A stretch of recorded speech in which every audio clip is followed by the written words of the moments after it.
Did you miss me? I'm sure you did. Welcome back to another video. Today is a little odd. It's a little strange.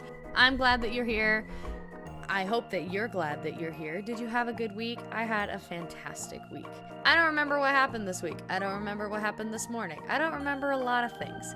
But what we are going to do today is I am going to teach you, right there, I'm going to teach you how to make prosthetics. Now, this is something that I am still personally working on and training with.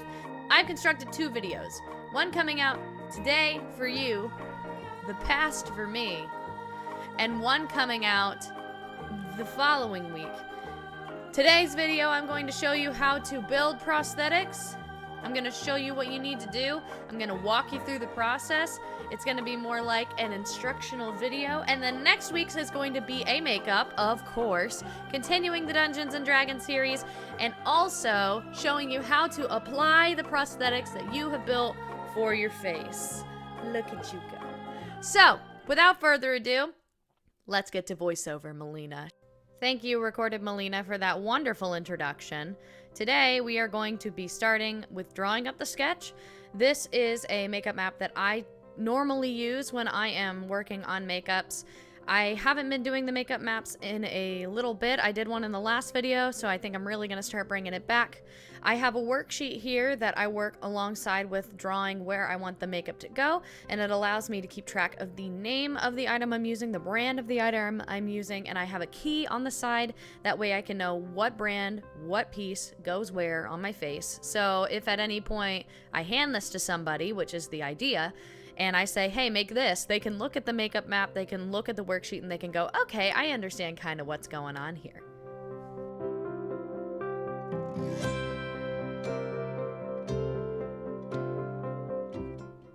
Also, don't start judging me that I use yellow for the highlighter.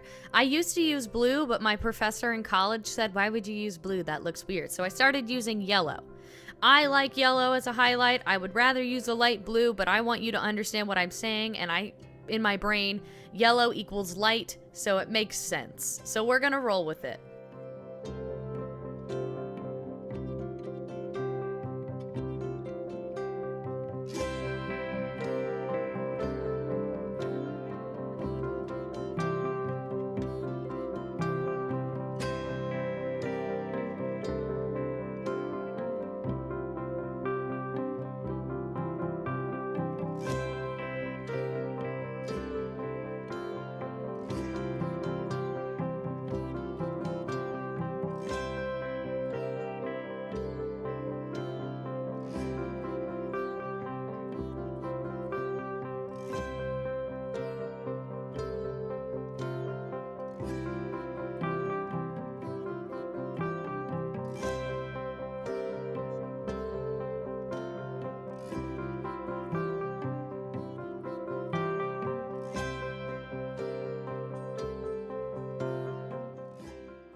At this point, if it hasn't become abundantly clear to you yet, we are doing a Hobgoblin Barbarian as our design for today. Hobgoblins are normally known to have a reddish to an orange tint to their skin because of the areas that they live.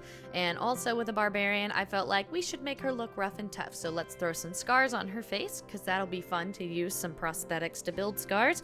And also, I love working with scar wax. One of my favorite things to do personally.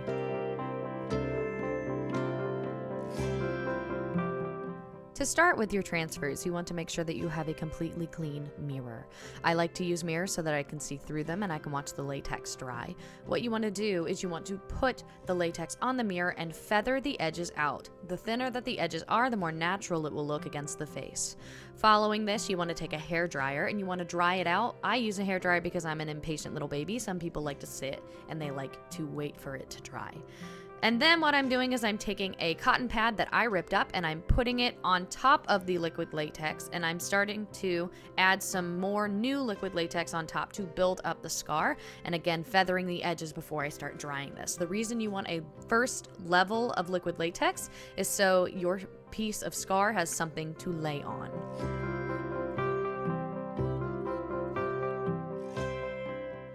I would recommend doing a few layers of liquid latex to make sure that all of the fuzzies on that little cotton pad aren't poking out and that it will not come apart as you are lifting the transfer off of the mirror.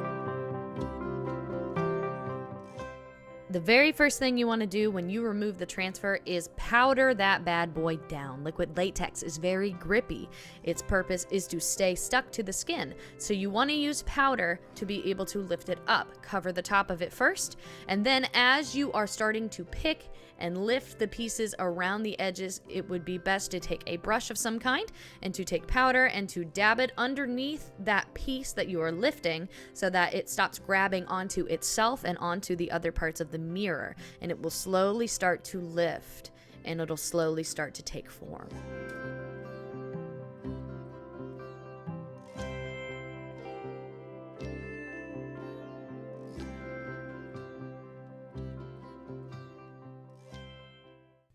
The next prosthetic we're working on is going to be a nose prosthetic. As you can see here, I have a plaster mold of my face that I'm putting Aquaphor on to make sure that the liquid latex doesn't stick, and I'm doing a first layer of liquid latex so that I can build on top of it. You can use one of those styrofoam heads from the store if you don't have a plaster mold and just put some plastic wrap around the top so that it doesn't soak into the foam.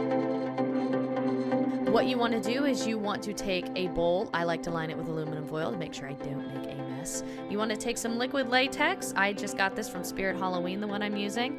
And you want to take some flour. You can use any kind of flour, but you want to use flour because what you're going to do is you're going to mix the two together to create a paste. Liquid latex is known to run very thin. That is the purpose of it, is to look like a second skin. So by adding flour or some kind of other material to the liquid latex, you will thicken it into more of a paste that is more malleable so that you can build and you can construct thicker pieces like a nose prosthetic, which is what we're doing here.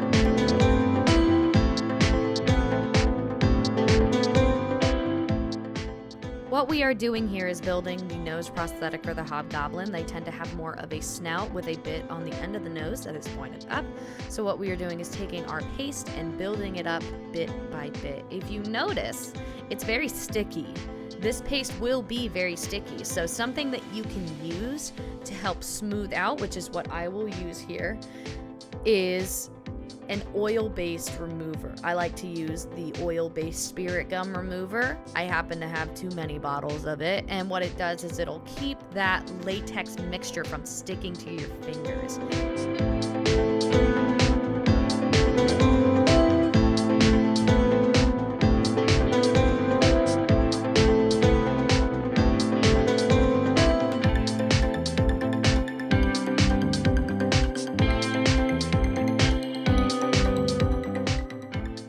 After letting your prosthetic dry for a few hours and also using a hairdryer because you're impatient, you're going to take powder and do the exact same thing you did with the scar that we removed from the mirror. Cover that bad boy with powder, and as you start lifting the edges and peeling it off of whatever you are using, you are going to take the powder and dust it along the bottom, especially with how thick this nose piece is going to be.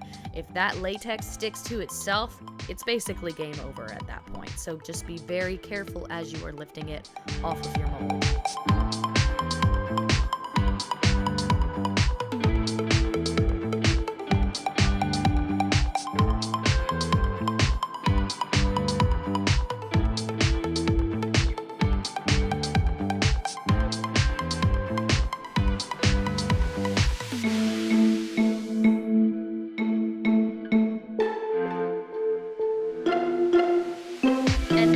My personal favorite part of this entire process, and that's fitting it to your face. Since it was a plaster mold of my face, I know it's going to fit pretty well, but I like to take some tiny little scissors and I'll make some cuts and adjustments here and there because it is my prosthetic that I made for my face. Same with you if you are doing this along with me.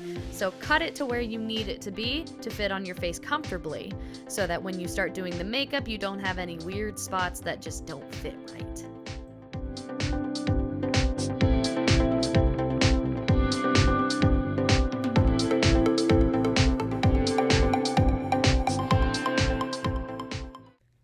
Welcome back. So that is how you create those two prosthetics. The scar, which we created that transfer as more of a scar tissue old scar. You can create other versions of scars by breaking out a bruise kit and adding some color, or building it up and having the cotton bits kind of more spread out so that you have a well to put some maybe fake blood in. And then you also learned how to do a nose prosthetic. And like I said, I had a plaster mold, but you could use one of those styrofoam heads that they use for wigs at the store and cover it in some plastic wrap to make sure it doesn't soak into the styrofoam. Or you could go to like Michael's or Hobby Lobby and get one of those like fake cheap Greek busts to have some kind of a human nose form.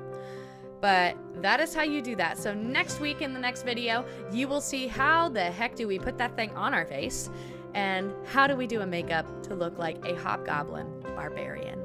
I will see you then. Bye.